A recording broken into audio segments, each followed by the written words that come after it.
மேசராசிக்கார அன்பர்கள் அனைவருக்கும் எனது அன்பு கலந்த பொங்கல் நல்வாழ்த்துக்கள். நான் உங்கள் அஸ்ட்ரோஜுனதுரை பிளிமிசை கூத்தூர் பெரம்பலூர் மாவட்டம். மேசராசி தை மாத பலன் 2026 நிகழும் மங்களகரமான விஸ்வாவசு வருடம் தமிழ் மாதங்களில் 10வது மாதம் தை மாதம் மேசராசிக்காரர்களுக்கு எப்படிப்பட்ட கிரக நிலைகள் இருக்கிறது, அதனால் என்ன பலன்கள் ஏற்படும், இந்த மாதம் செய்யக்கூடிய வழிபாடுகள் என்ன, பரிகாரங்கள் என்ன என்பதையெல்லாம் பற்றி இந்த காணொலியிலே பார்ப்போம். இது போன்ற தொடர்ந்து தமிழ் மாத ராசி பலன்களை தெரிந்து கொள்ளவும் ஜோதிட தகவல்களை தெரிந்து கொள்ளவும் நமது சேனல் அஸ்ட்ரோஜுனதுரை சப்ஸ்கிரைப் செய்து கொள்ளுங்க, லைக் பண்ணுங்க, நண்பர்களுக்கு ஷேர் பண்ணுங்க. அதாவது பாத்தீங்கன்னா சூரியன் மகர ராசியில சஞ்சரிக்கக்கூடிய காலம்தான் இந்த தை மாதம். மகர சங்கராந்தி அப்படின்னு சொல்லுவாங்க. அதாவது மகர சங்கராந்தி, அதாவது சூரியன் மகர ராசியில சஞ்சரிக்கக்கூடிய காலம். உத்தராயண புண்ணிய காலம், தேவர்களுடைய பகல் பொழுது ஆரம்பம். தை மாதம் முதல் ஆணி மாதம் வரை தட்சிணாயனம் முடிவடைந்து விட்டது. அனைத்து விதமான சுபகாரியங்களையும் செய்வதற்கு சிறப்பான மாதம் இந்த தை மாதம். அதனாலதான் தை பிறந்தால் வழி பிறக்கும் அப்படின்னு சொல்லுவாங்க. தை மாசம் 4ஆம் தேதி தை அமாவாசை. அன்றைய தினம் முன்னோர்களுக்கு திதி தர்ப்பணம் சிரார்த்தம் செய்வதற்கு மிகச்சிறப்பான நாள். பிண்ட பித்ரு, அதாவது பார்த்தீங்கன்னா முன்னோர்களுக்கு செய்ய முடியலனாலும் அன்றைய தினம் பார்த்தீங்கன்னா பசுமாட்டுக்காவது மஞ்சள் வாழைப்பழம் அகத்திக்கீரை கொடுப்பது சிறப்பு. அதே போல பார்த்தீங்கன்னா குலதெய்வ வழிபாடு, அமாவாசை தை அமாவாசை அன்றைக்கு குலதெய்வ வழிபாடு செய்வதும் குலதெய்வத்துடைய அருளை பெற்று தருவதற்கு மிகச்சிறப்பான நாள். தை மாசம் 9ஆம் தேதி பார்த்தீங்கன்னா வசந்த பஞ்சமி. அன்றைய தினம் மகாலட்சுமி வழிபாடு செய்வது சிறப்பு. வீட்டிலே செல்வ செழிப்பை கொடுக்கும். வீட்டிலேயே ஒரு மகாலட்சுமி படம் வச்சு நெய் விளக்கேற்றி தாமரை மலர்களால் அர்ச்சனை செய்தாலும் சரி, அல்லது பெருமாள் கோயிலே சென்று தாயார் சன்னதி மகாலட்சுமி சன்னதிக்கு சென்று மல்லிகை பூ சாற்றி நெய் விளக்கேற்றி வழிபாடு செய்தாலும் சரி, அன்றைய தினம் மகாலட்சுமி வழிபாடு செய்யும் பொழுது வீட்டிலே செல்வ செழிப்பு உண்டாகும். வசந்த பஞ்சமி தை மாசம் 9ஆம் தேதி. தை மாசம் 12ஆம் நாள் வாஸ்து நாள். வீடு மனை கொள்வதற்கும் வீடு கிரக ஆரம்பம், கிரக பிரவேசம், வாசல் காயல் வைக்கிறது, இந்த மாதிரியான வீடு புதிதாக கட்டுவதற்காக தொடங்குவதற்கு மிகச்சிறப்பான நாள் வாஸ்து நாள் தை மாசம் 12ஆம் நாள். தை மாசம் 18ஆம் நாள் தைப்பூசம். அதாவது முருகப்பெருமானை வழிபாடு செய்வது சிறப்பு. அனுதினமும் ஏறுமுகமாக ஆறுமுகனுடைய வழிபாடு செய்வது சிறப்பு. அன்றைய தினம் முருகப்பெருமான் வழிபாடும், அதே போல அருட்பெருஞ்சோதி தனிப்பெருங்கருணை வள்ளலாருடைய ஜோதி தரிசனமும் அன்றுதான். ஆக வடலூர் ராமலிங்க அடிகாலருடைய ஜோதி தரிசனம் செய்வதும் அன்றைய தினம் மிகச்சிறப்பான நாள் தைப்பூசம், தை மாசம் 18ஆம் நாள். ஆக இவ்வளவு சிறப்பு வாய்ந்த இந்த தை மாசத்துல மேசராசியை பொறுத்த வரைக்கும் உங்க ராசிநாதன் செவ்வா. உங்க ராசிநாதனுக்கும் 8ஆம் இடத்து அதிபதியும் செவ்வாதான். இப்போ ஒரு ராசிக்கும் 8ஆம் இடத்துக்கு அதிபதி செவ்வா 10ஆம் இடத்துல சஞ்சரிக்கிறார். இந்த மாசம் ஃபுல்லா 10ஆம் இடத்துல தான் சஞ்சரிக்கிறார். 10ஆம் இடங்கிறது தொழில், புகழ், அந்தஸ்து, கௌரவம் அப்படின்னு சொல்லக்கூடிய இடம். பொதுவா செவ்வாய் 10ஆம் இடத்துல சஞ்சரிக்கிறார், அது ஒரு யோகம்.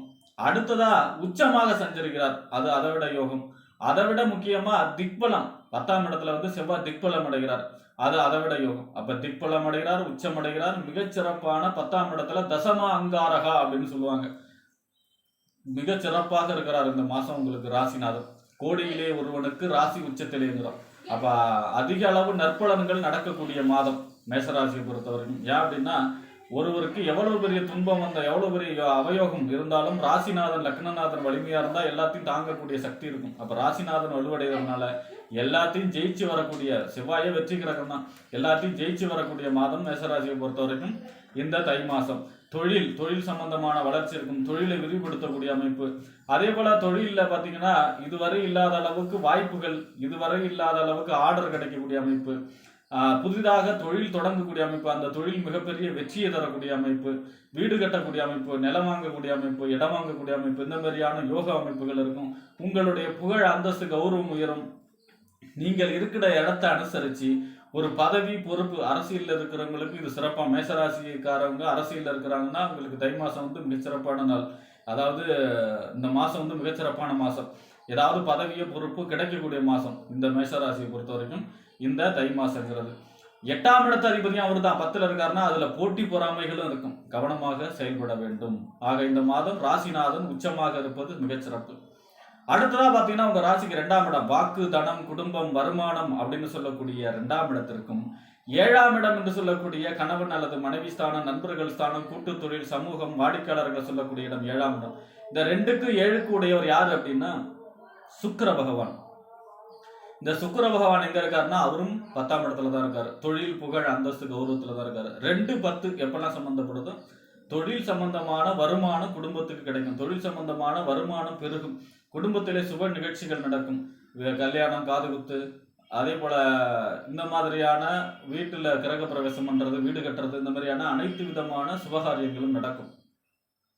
7ஆம் இடத்ததிபதியும் அவர் தான் 10ல் இருக்காருன்னா திருமணம் சம்பந்தமான முயற்சிகள் கைகூடும்.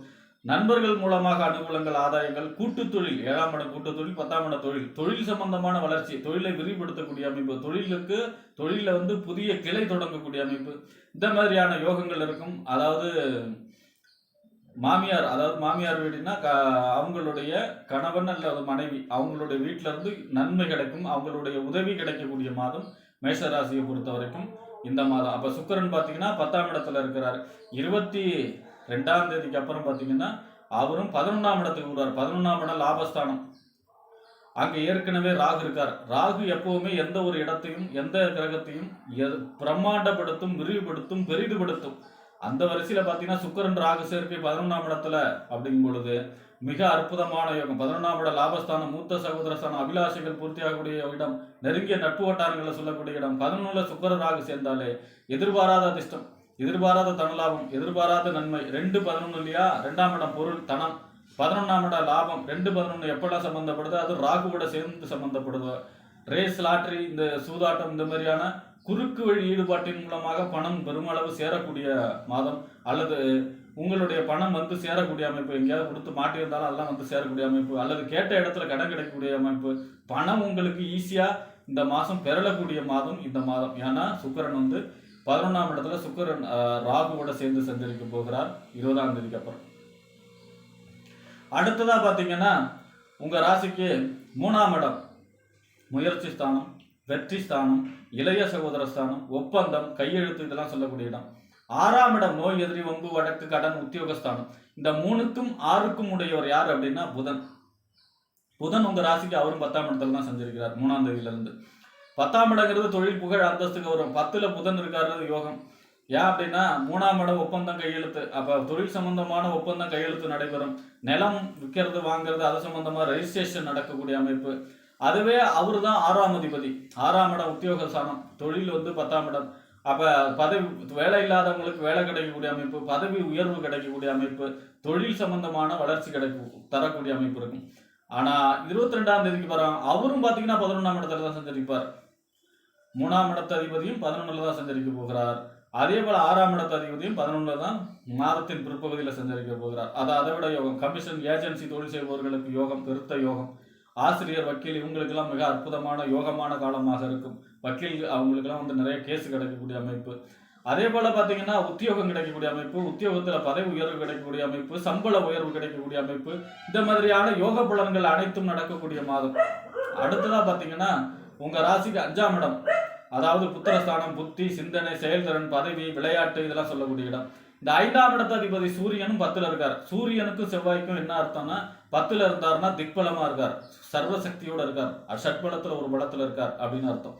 அப்ப அங்க ஏற்கனவே செவ்வாய் திக்பலம் உச்சம், அதோட சூரியனும் உச்சமாக இருக்கிறார். சூரியன் உச்சமாக இல்ல, திக்பலத்தோட இருக்கிறார். அப்ப உச்சம் பெற்ற செவ்வாயோடு சூரியன் 10ஆம் இடத்துல திக்பலத்தோட வலுவான நிலையில் இருக்கார். 10ஆம் இடம் வலுவடைகிறது. 10ல சூரியன், 10ல செவ்வாய், 10ல சுக்கிரன், 10ல புதன்.